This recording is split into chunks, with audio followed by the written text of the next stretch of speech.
primero en obtener un documento jurídico que lo concede estos territorios. Nada más, nada extraño de un judío, ¿no? Falso, como todos, ¿no? Pinche oportunista, ¿no? Es evidente. ¿Por qué? El después nos va a describir como es un... Bueno, vamos a ver. No.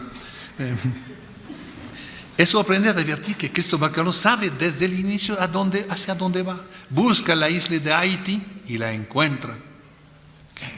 Además, sabe muy bien cómo regresar a España. Porque dice, si no se conoce el truco, es imposible regresar. Caminan y se van. Oh, se van. Ok, llegan. Y después, ¿cómo se regresa? Por eso dice en el jornal de Abor que los marineros digo que ya vamos por ahí, ¿cómo regresamos? Pero él sabe el truco, ¿no? Es imposible, clama Duverger, ya que alcanza la corriente del Golfo que conduce a los navíos hacia los Azores casi de manera natural. Cristóbal Colón ejecuta esta maniobra sin el menor titubeo, como si ya conociera el rumbo adecuado. Extra no secreto. Sí consideramos que también conocía ese camino el hermano Pinzón, ¿se acuerdan los hermanos Pinzón? Muchas canciones nosotros, ¿no? El hermano Pinzón, que ya había abandonado a Colón y había regresado él también, como supo él también, ¿no? Bueno. A través de la figura del tan oscuro Cristóbal Colón, nos quiere explicar la corrupción y mediocridad de esa época. Cristóbal Colón es un personaje turbio, pero las circunstancias opacaron aún más su personalidad. Es probablemente judío, pero aquí que la reina Isabel le ofreció un contrato maravilloso. Tan solo 2 semanas después de haber ordenado la expulsión a los judíos de Europa. Así, mira cómo es un cabrón, súper cabrón. El judío acepta un contrato maravilloso de una reina que acabar de expulsar a todos sus correligionarios, ¿no? Con este hecho, toda la vida presidente de Cristóbal Colón se vuelve inconfesable y la biografía del descubridor, escrita más por sus hijos Fernando, será en consecuencia una obra maestra de simulación, siempre el complot, ¿no? Colón posee un secreto navegante que no puede revelar sin tener el beneficio de sus mentiras, la fama y la riqueza. Como Bernal, Colón es también iletrado. Le gusta lo letrado, todo es letrado para menos los profesores de la HSS, eso sí hizo. Excelente navegante, pero autodidacta, cita autores sabios que no ha leído, defiende un poquito lo que dijimos de él todo el día. No, cita autor que no ha leído, defiende el indefendible argumento de un atajo hacia los indios para tratar de convencer, engaña sobre las distancias que se debe recorrer, etc.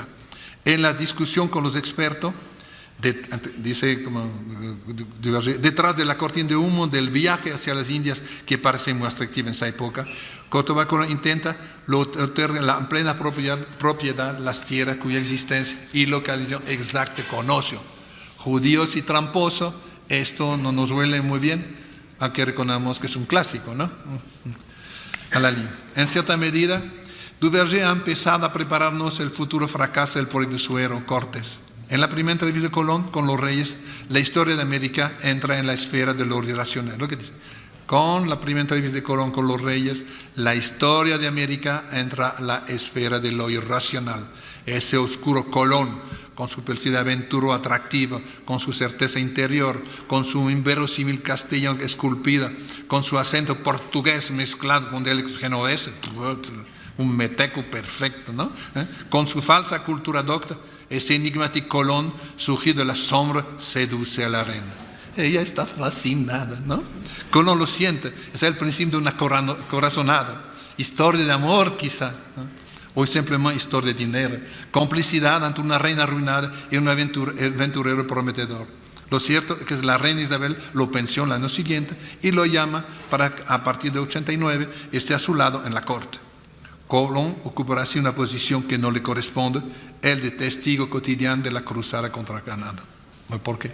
En fin, él lo dice. Hablando del capítulo de Santa Fe, ese contrato dice que el capítulo de Santa Fe es el contrato que hacen los reyes con Cristóbal Colón. Dice, ese contrato con Cristóbal es aberrante desde todos los puntos de vista, ¿no?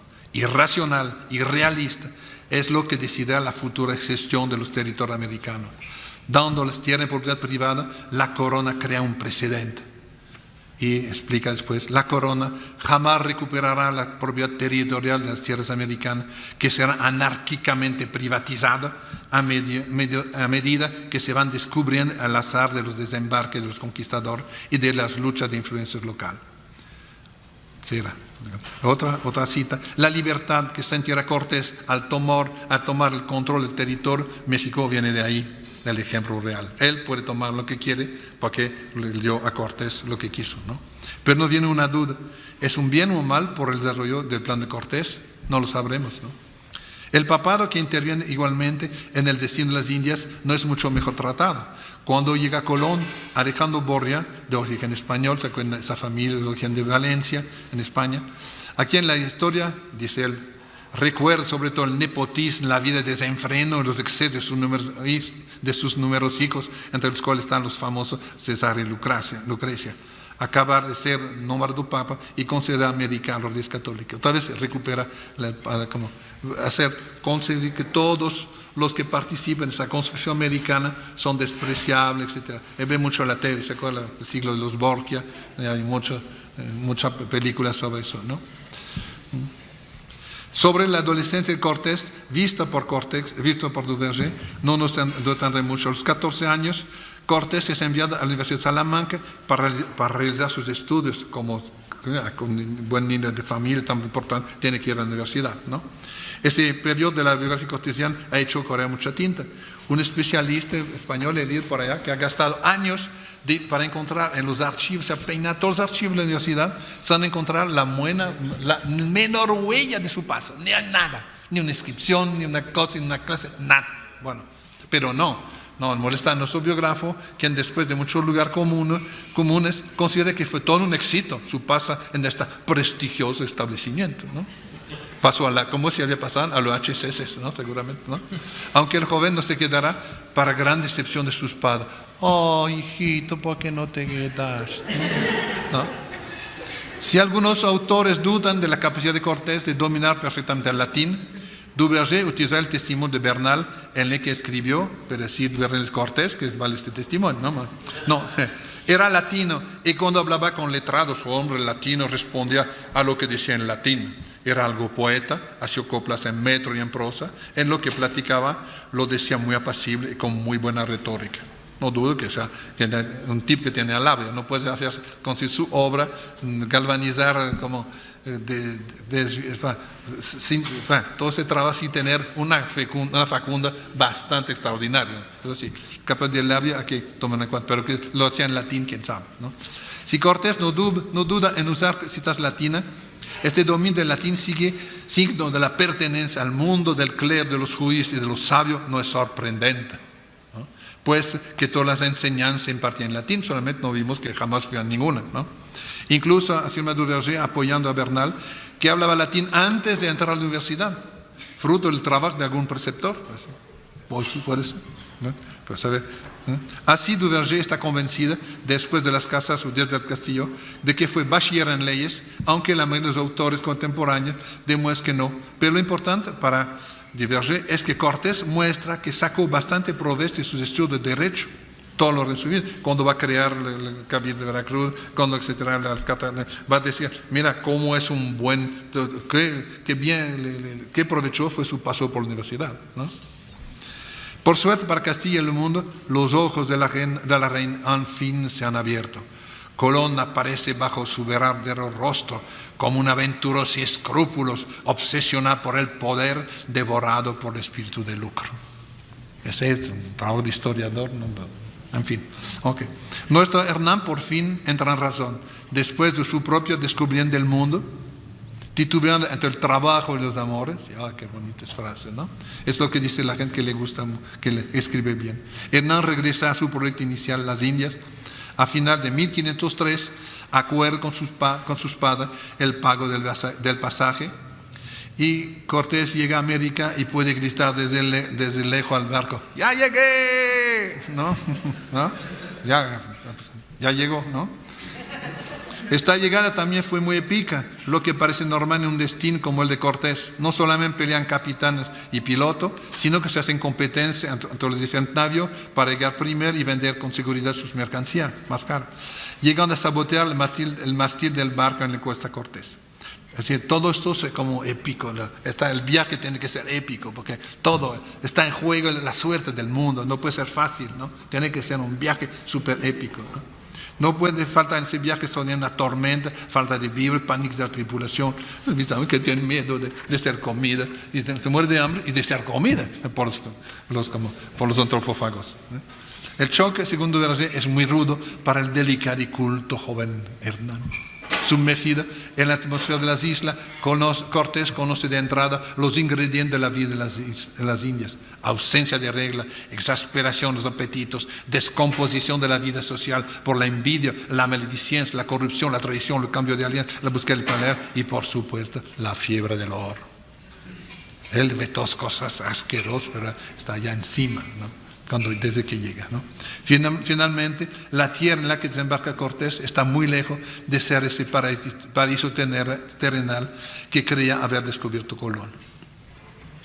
Frente al fracaso de la colonización de Ovando, de los 2.500 personas cuando llega Cortés, que 1.500 habían muerto, arrasado por el paludismo, las fiebres, la nutrición y la guerra contra los indios, Cortés se queda atónito en la situación que se le describe. Él que desembarcaba con su comitiva y sus sirvientas. No sé si, yo creo que eso tampoco se puede, está como nada, una comitiva y sirvienta, pide, al ratito nos dijo que sus papás le pidió el boleto, no, pero, ¿no? Así, ya es el príncipe que adelanta, ¿no? Ya llega, ¿no? No puede venir sin comitiva, sin sirvienta, que contaba con llevar un gran tren de vida gracias al oro que corría por oleadas en las riberas, debe desengañarse. Este acaricia por un momento la idea de extraer oro con sus propios empleados españoles sin recurrir a la mano de obra esclavizada de los indios, ya que le repugna y tiene la fuerza bruta sobre los hombres, ¿no? Pero sobre sus sirvientes sí, a trabajar, ¿no? La fuerza magnética de Cortés se impone y a los 20 años se convierte en el hombre clave de la pacificación de la española. No existe más de un año para cumplir esa tarea. Después de las matanzas de Ovando, las guerras dirigidas por Cortés parecieron de otro género, porque no hubo. Aplica un método que le es muy propio, utiliza la negociación, la presión y la persuasión para evitar recurrir a la violencia. En los hechos existe un indicio de la extrema originalidad de Cortés. Ya se empezó a desdibujar el Cortés original, el Cortés mestizo, ¿no? Si bien Duverger reconoce que la pacificación brutal, sangrienta es inoperante, muerte español y masacre de indios, pretende que todo esto cambie con Cortés, aunque no dan ni fecha ni más detalle sobre esto. Cortés ya tiene un estilo, su permanencia se impone y Ovando lo protege. Después de su año de campaña militar, sobre el cual Duverger no nos da detalle, regenta uno de los 17 municipios en los cuales se dividió la isla. Él está en Azua y Duverger no teme escribir. Es un pueblito indígena, una ciudad donde probablemente hay 10 españoles y 500 indígenas. Ocupa entonces una función pública que lo coloca en el primer círculo de los colaboradores del gobernador. Ya pensé. Okay. Y ya su genio propio se manifiesta. En su encomienda hubiera estado en los primeros en tratar de aclimatar la caña de azúcar originaria de las Canarias, pero en la práctica Cortés no tiene espíritu de agricultor y muy pronto, fascinado por el juego del poder, regresa a vivir en Santo Domingo, cerca de los círculos allegados al Ovando, no que estaba dentro, pero la vida en Santo Domingo. No se descarta que Cortés se aburriera en su vida insular. Todos los testimonios lo presentan como un gran jugador de cartas. Es ese como, no es que es jugador, ni espíritu jugador, no, sino es que se aburre y por la vida colonial la juega a cartas, ¿no? Esa prueba que tiene tiempo para jugar, dice él, ¿no? Sí. Qué tino, ¿no? Qué gran conclusión. Colecciona también aventuras amorosas que lo ocupen permanentemente. De ahí sus peleas, duelos, cicatrices para acceder a las mujeres indígenas más bonitas. Las escasas españoles están encerradas bajo llave por sus maridos, ¿no? Y por lo tanto, no deben extrañarnos que Cortés viviera desde el principio con concubinas indígenas, gran aficionado a la belleza femenina y bastante exigente con el rango social de sus compañeras. No se junta con cualquiera, no, evidentemente. Se puede pensar que se interesa precisamente en las hijas de los caciques locales y entre ellas en las más hermosas, que tontos y al contrario, ¿no? Bueno, que debería ser también por la fuerza de las cosas las más codiciadas, ¿no? El proceso de exterminación de los indios procedía inexorablemente. Ese tipo de frase que fascina a los literatos. El proceso de exterminación de los indios procedía inexorablemente, confiesa Duverger, y Cortés se aburre de su vida como de observador y actor de la vida colonial. Ya comprendió que la palanca de la riqueza es el poder, pero poco se sabe de su enriquecimiento, dice. No es minero, no es agricultor, sino que vive probablemente traficando como bando sobre la cantidad de oro que se manda a España. En la época, entre 1503 y 1510, la española, Santo Domingo, manda como alrededor de 5 toneladas de oro. Solamente entre él y Bando y unos cuantos se recupera 10%, sería 500 kilos de oro. Hay que decir, para prever pues, su jubilación, ¿no? Es incluso para alguien que no está interesado por las riquezas, ¿no? 500 kilos de oro. Comienza tiempo de cambio para la colonia española. Isabel la Católica había muerto, fulminada por una enfermedad venérea, y aquí creo que su sucesión se vuelve caótica, hay que describir todo como negro, ¿no? Y pronto la sigue su protegida Colón, después del fracaso del cuarto y último viaje, pobre almirante de los mosquitos, dice, como lo decían, como lo llamaban. Duverger escoge finalizar con estos crudos detalles el retrato negativo de Isabel, aunque otros autores hablan de un cáncer del útero o otras posibilidades. Si escoge eso es para realizar la nitidez y perfección moral de su héroe y la justificación de su proyecto. Así. No podemos seguir examinando página por página todas las ocurrencias, figuras, intrigas telenovelescas que nos propone Duverger como biógrafo de Cortés. No se trata, como lo afirma varias veces en la entrevista después de los críticos californianos, solo de ponerse a la altura del lector medio, sino más bien de su desprecio de ese lector medio, ¿no? Creo que es una cosa diferente, querer meterse a la altura del público y despreciar profundamente al público, mintiéndolo inventando de manera impresionante, ¿no? Ahorita entraremos en lo que directamente, en esa parte de la parte 3, nacimiento de la Nueva España, cuando uno propone como el proyecto cortesiano. Amor del terreno, así se apreció de sangre, me le duele el corazón, pero ni modo, así fue. Cortés tiene el campo libre, puede realizar en México esa nueva sociedad que anhela desde algún tiempo. ¿Te acuerdas? Un poco más adelante nos contó que tuvo una iluminación, inclusive como fue su camino, habla de la expresión que fue su camino de Damasco, la misma que San Pablo, ¿se acuerdan? Que el perseguidor de los judíos, de los primeros cristianos, ya iluminado, como ya en el camino de Damasco, él también tuvo su iluminación. Su proyecto proviene, según el a la vez de un profundo rechazo intelectual por la vieja España y por la vieja Europa, recién salí de sus castillos feudales y de una violenta atracción visceral por esa América tropical pobre de indias sobre todo, y de indios misteriosos y taciturnos. Para acreditar esta voluntad de cambio, nos aclara que Hernán no es el único resentista imperioso esperando el cambio, ya que, según Duverger, todos los círculos intelectuales arden y reflexionan sobre la mejor vía para salir de la Edad Media. Todos quieren romper con la corrupción y las prácticas escleróticas. Esto para él es la Edad Media, corrupción y esclerótica. Todos buscan al hombre, colocar al hombre y su intrínseca libertad en el centro del positivo social. Ah, qué hermoso. En esa gran cohorte, sin mucho orden, aparecen muchas personas muy diferentes como Lutero, Esmán, Erasmo, Tomás Moro, pero también los Cúmulos de Castilla, los franciscanos reformados, etc. América, afirmando en ese contexto, ofrece un contramodelo de tamaño natural. Exterminan los taínos, los mexicanos ahí vivos y encarnan otro modelo cultural, otra forma de civilización. Y al visionario Cortés le parece que quitándole los sacrificios humanos, ¿sí?, librándolo su agua, como bautizando, ¿no?, puede atestiguar el ingenio humano son una alternativa.